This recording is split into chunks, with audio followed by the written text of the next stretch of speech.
Street vendors की क्षमता निर्माण। स्ट्रीट वेंडर्स, ठेले वाले, रेहड़ी वाले, फेरी वाले, आप सभी को नमस्कार।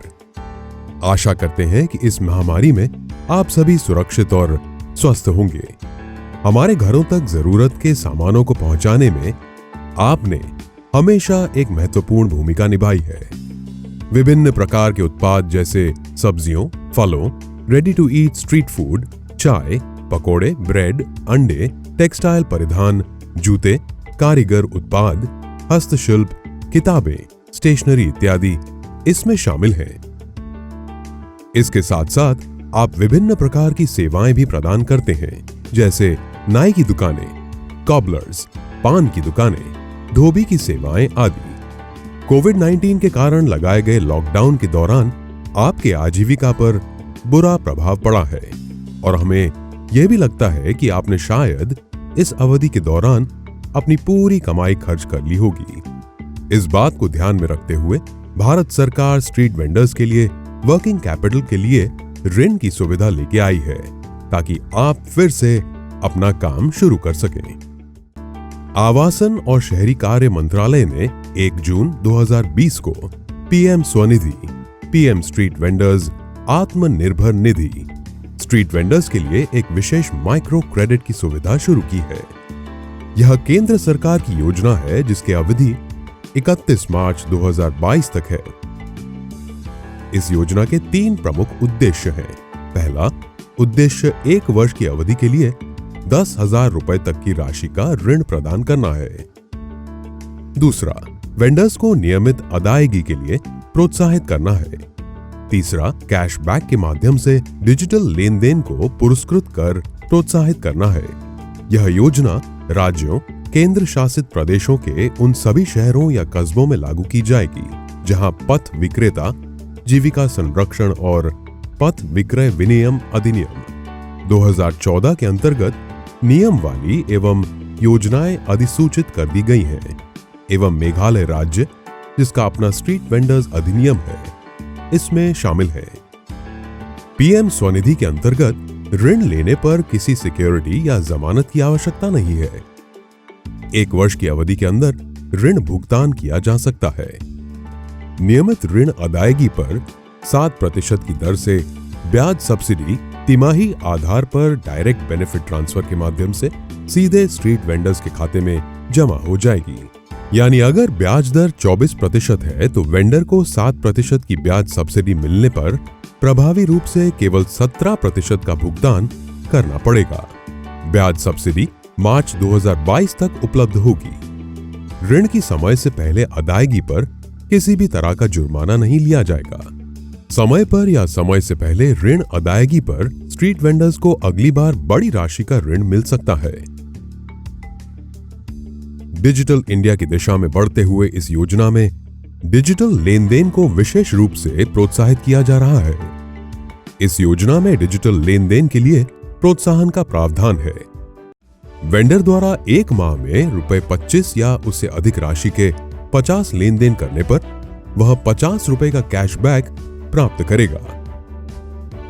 उसी माह में अगली 50 लेन देन करने के लिए उसे 25 रुपए का अतिरिक्त कैशबैक दिया जाएगा।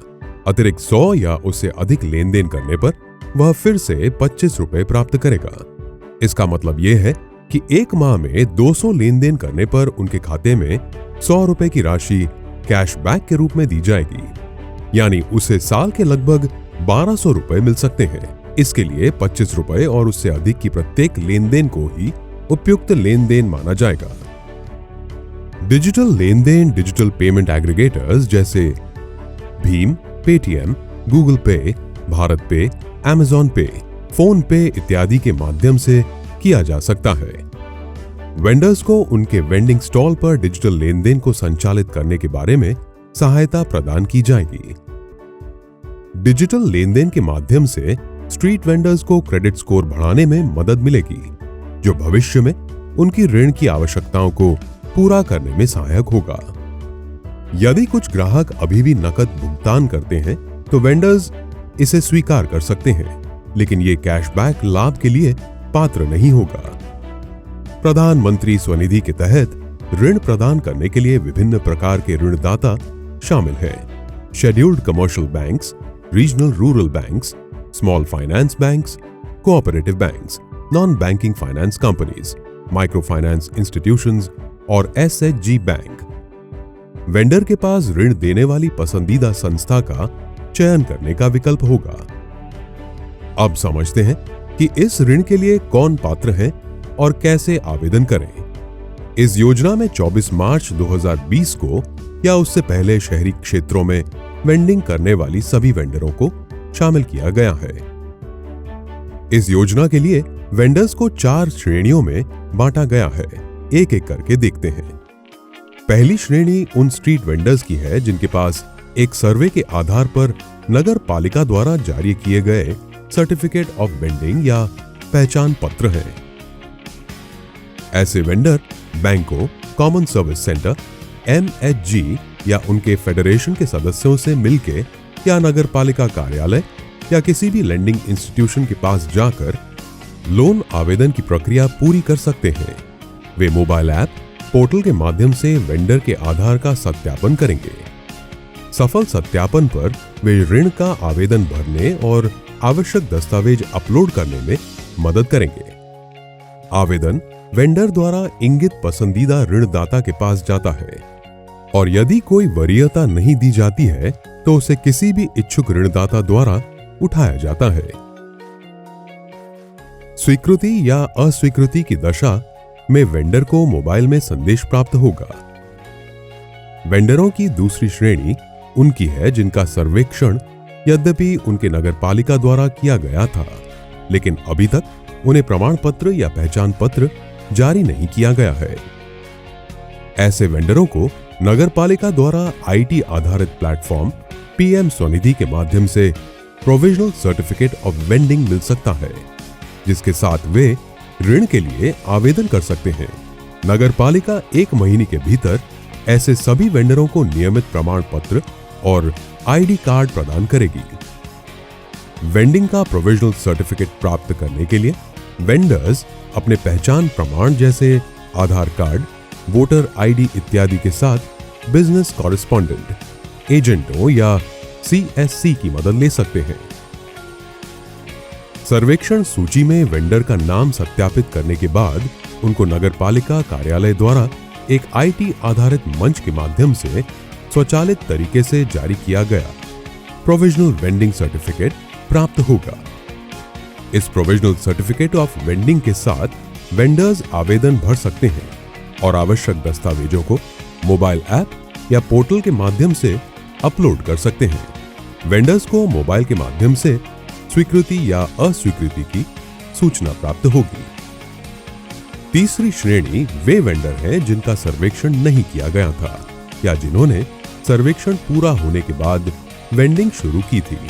और चौथी श्रेणी में उन वेंडरों को शामिल किया गया है जो आसपास के विकास या ग्रामीण क्षेत्रों से आते हैं लेकिन नगरपालिका की भौगोलिक सीमा में वेंडिंग करते हैं।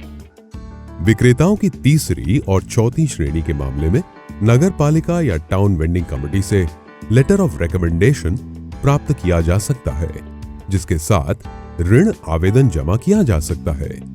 लेटर ऑफ रिकमेंडेशन निम्नलिखित दस्तावेजों के आधार पर जारी किया जा सकता है। लॉकडाउन के दौरान एककालिक सहायता प्रदान करने के लिए कतिपय राज्यों या केंद्र प्रशासित प्रदेशों द्वारा तैयार की गई वेंडर्स की सूची। 2. एक ऋणदाता द्वारा सिफारिश के साथ संसाधित किया गया ऋण आवेदन जो ये प्रमाणित करता हो कि व्यक्ति वेंडिंग व्यवसाय में है। 3. यदि उसके पास किसी वेंडर एसोसिएशन जैसे नासवी या नेशनल हॉकर्स फेडरेशन या सेवा आदि की सदस्यता का प्रमाण हो। 4. वेंडिंग के दावे के समर्थन में कोई चालान, पर्ची, अन्य दस्तावेज इत्यादि।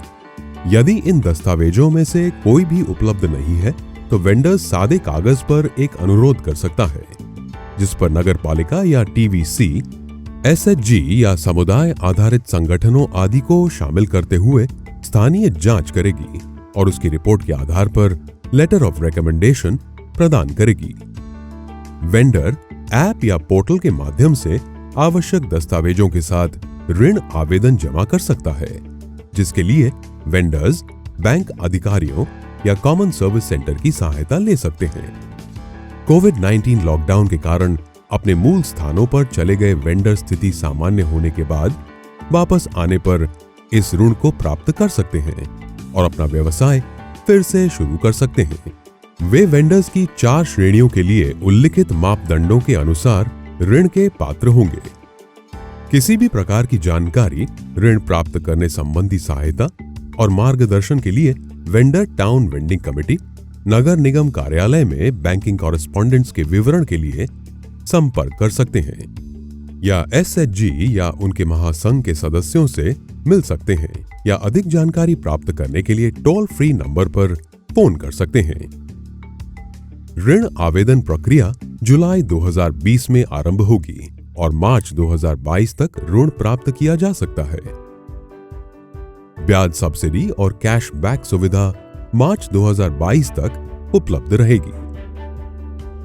सभी बैंकों को अपने ग्राहकों से संबंधित अपनी आवश्यकताओं के अनुसार कुछ दस्तावेजों की आवश्यकता होगी। इनमें उनका आधार कार्ड या मतदाता पहचान पत्र या ड्राइविंग लाइसेंस या मनरेगा कार्ड या पैन कार्ड शामिल होंगे। शीघ्र ऋण मंजूरी हेतु किस प्रकार की सहायता हो सकती है? बेहतर ऋण अदायगी रिकॉर्ड को ध्यान में रखते हुए ऋणदाता संस्थाएं जॉइंट लायबिलिटी ग्रुप JLG को प्राथमिकता देते हैं। इसलिए नगरपालिका CIG यानी कॉमन इंटरेस्ट ग्रुप के गठन को प्रोत्साहित करते हैं, जिन्हें JLG में परिवर्तित किया जा सकता है। ऐसे समूहों का सदस्य बनने से सहायता हो सकती है, तथापि यह व्यक्तिगत वेंडर्स को ऋण लेने से रोकता नहीं है।